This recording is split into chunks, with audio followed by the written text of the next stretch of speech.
आज मैं आपको ब्रायन ट्रेसी की बुक गेट स्मार्ट से स्मार्टली सोचने के 5 मेथड बताऊंगा जिनसे आप अपना नजरिया बदलकर एक स्मार्ट पर्सन बन सकते हो। इमेजिन करो आपके बैंक अकाउंट में 1 करोड़ रुपए हैं, लेकिन आप उन 1 करोड़ रुपए में से केवल 2 लाख रुपए यूज कर सकते हो। आपका एक्सेस केवल 2 लाख रुपए तक है।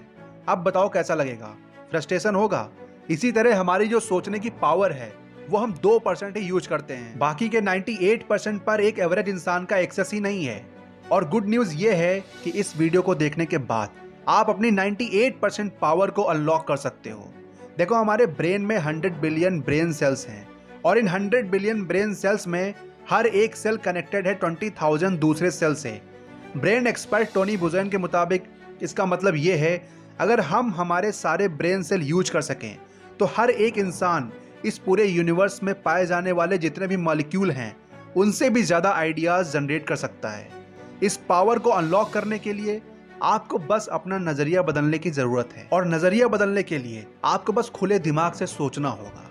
अब हम आगे 5 मेथड देखेंगे जिनका यूज करके आप सक्सेसफुल स्मार्ट लोगों की तरह एक अलग नजरिए से सोच सकोगे। पहला पॉइंट है लॉन्ग टर्म थिंकिंग। एक शराबी सारी जिंदगी स्ट्रगल करता रहता है उसकी शॉर्ट टर्म सोच की वजह से। उसके ज्यादातर एक्शंस उसकी करंट नीड के हिसाब से होते हैं, और वो नीड होती है अगली ड्रिंक का इस्तेमाल करना, और इसी वजह से वो हमेशा दुखी रहता है। हैप्पी और सक्सेसफुल लोगों का नजरिया काफी ब्रॉड होता है क्योंकि वो नजरिया लॉन्ग टर्म थिंकिंग पर बना होता है। लॉन्ग टर्म थिंकिंग एक स्टेप आगे सोचने को कहते हैं। मतलब जो एक्शन आप लेने वाले हो उसका रिजल्ट क्या होगा और उस रिजल्ट का रिजल्ट क्या होगा। आपको आज से 5 साल आगे का सोचना चाहिए कि 5 साल बाद आप खुद को कहाँ देखना चाहते हो, और आपको वहां तक पहुंचने के लिए प्लान बनाना होगा। उसके लिए इंफॉर्मेशन कलेक्ट करनी होगी, फिर उस इंफॉर्मेशन के बेस पर आपको इंपॉर्टेंट डिसीजन लेने होंगे। फॉर एग्जाम्पल, अगर आप एक कंफर्टेबल रिटायरमेंट चाहते हो तो आपको आज से ही अपनी इनकम का 10 से 15% सेव करना शुरू कर देना चाहिए। अगर आप फ्यूचर में हेल्दी रहना चाहते हो तो आज से एक्सरसाइज शुरू कर देना चाहिए। लेकिन लॉन्ग टर्म सोचने से कुछ नहीं होगा। सोचने के साथ साथ सही एक्शन लेना सबसे इंपॉर्टेंट है। एक इंसान क्या चाहता है, क्या सोचता है, क्या बिलीव करता है, क्या फील करता है, अगर आपको पता करना है तो आप केवल उसके एक्शंस को देखो।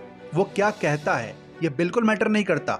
फॉर एग्जाम्पल, एक आदमी कहता है उसे अपने कैरियर में सक्सेसफुल बनना है, लेकिन जब आप उसके बिहेवियर को ऑब्जर्व करते हो तो पता लगता है कि वो पूरा दिन टीवी देखता है, गेम्स खेलता है, दोस्तों के साथ घूमता है। तो क्लियरली उसके एक्शंस को देखकर पता चलता है कि उसका गोल कैरियर में सक्सेसफुल होना नहीं है, बल्कि टीवी देखना है, गेम खेलना है और दोस्तों के साथ मजे करना है। सेकेंड पॉइंट है फ्लेक्सिबल थिंकिंग।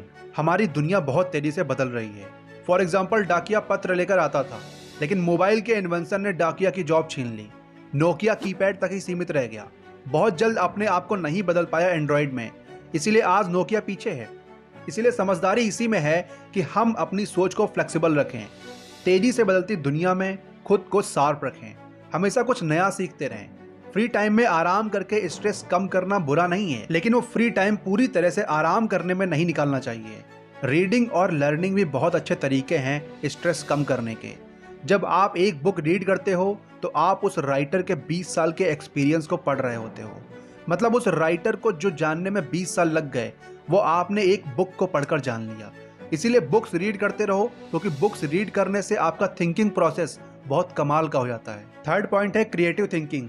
अगर आप साइकिल चला लेते हो तो आपको पता होगा कि जब आपने फर्स्ट टाइम साइकिल चलाई थी तो गिर पड़े थे, लेकिन आप हार नहीं मानते हो और बार बार अपनी गलतियों से सीखते रहते हो। और फिर एक टाइम ऐसा आता है जब आप साइकिल चलाने में परफेक्ट हो जाते हो। क्रिएटिव थिंकिंग भी इसी तरह काम करती है। आपको रिस्क लेना होता है, गलतियां करनी होती हैं और उन गलतियों से सीखना होता है, और एक क्रिएटिव रास्ता ढूंढना पड़ता है इम्प्रूवमेंट का। क्रिएटिव थिंकर दुनिया पर राज करते हैं। वो अपने गोल्स पूरे करने के लिए कंटिन्यूली तेज, आसान और बेटर रास्ता ढूंढते ही रहते हैं, और यही लोग रिस्पॉन्सिबल होते हैं बड़े बड़े इन्वेंशन के लिए जिनसे सारी ह्यूमैनिटीज को फायदा होता है। फोर्थ पॉइंट है स्लो थिंकिंग। अगर आपको बेटर डिसीजन लेना है तो अपनी सोच की स्पीड को कम करिए। एक एवरेज इंसान के दिमाग में हर मिनट 1500 वर्ड आते हैं, और अगर आप अपने सामने आई किसी भी इंफॉर्मेशन को कंफर्म नहीं करते हो, जो आया वो मान लिया, कोई जांच पड़ताल नहीं की, तो ये हैबिट सिचुएशंस को बहुत कॉम्प्लिकेटेड बना देती है। फॉर एग्जाम्पल, अगर आपको अपने लाइफ पार्टनर पर थोड़ा भी शक है और एक दिन वो ऑफिस से लेट में आता है, तो आप उसकी प्रॉब्लम पूछने के बजाय आप उसको जज करने बैठ जाओगे, और फिर माहौल खराब हो जाएगा और आपका रिश्ता भी कमजोर हो जाएगा। इसीलिए आप अपनी सोच को थोड़ा स्लो करो, आराम से सोचो। और आराम से तभी सोचना है जब आप अपने इंपॉर्टेंट डिसीजन ले रहे हो। बाइक चलाते वक्त जब कोई सामने आ जाए तो स्लो मत सोचना कि ब्रेक मारूं या ना मारूं।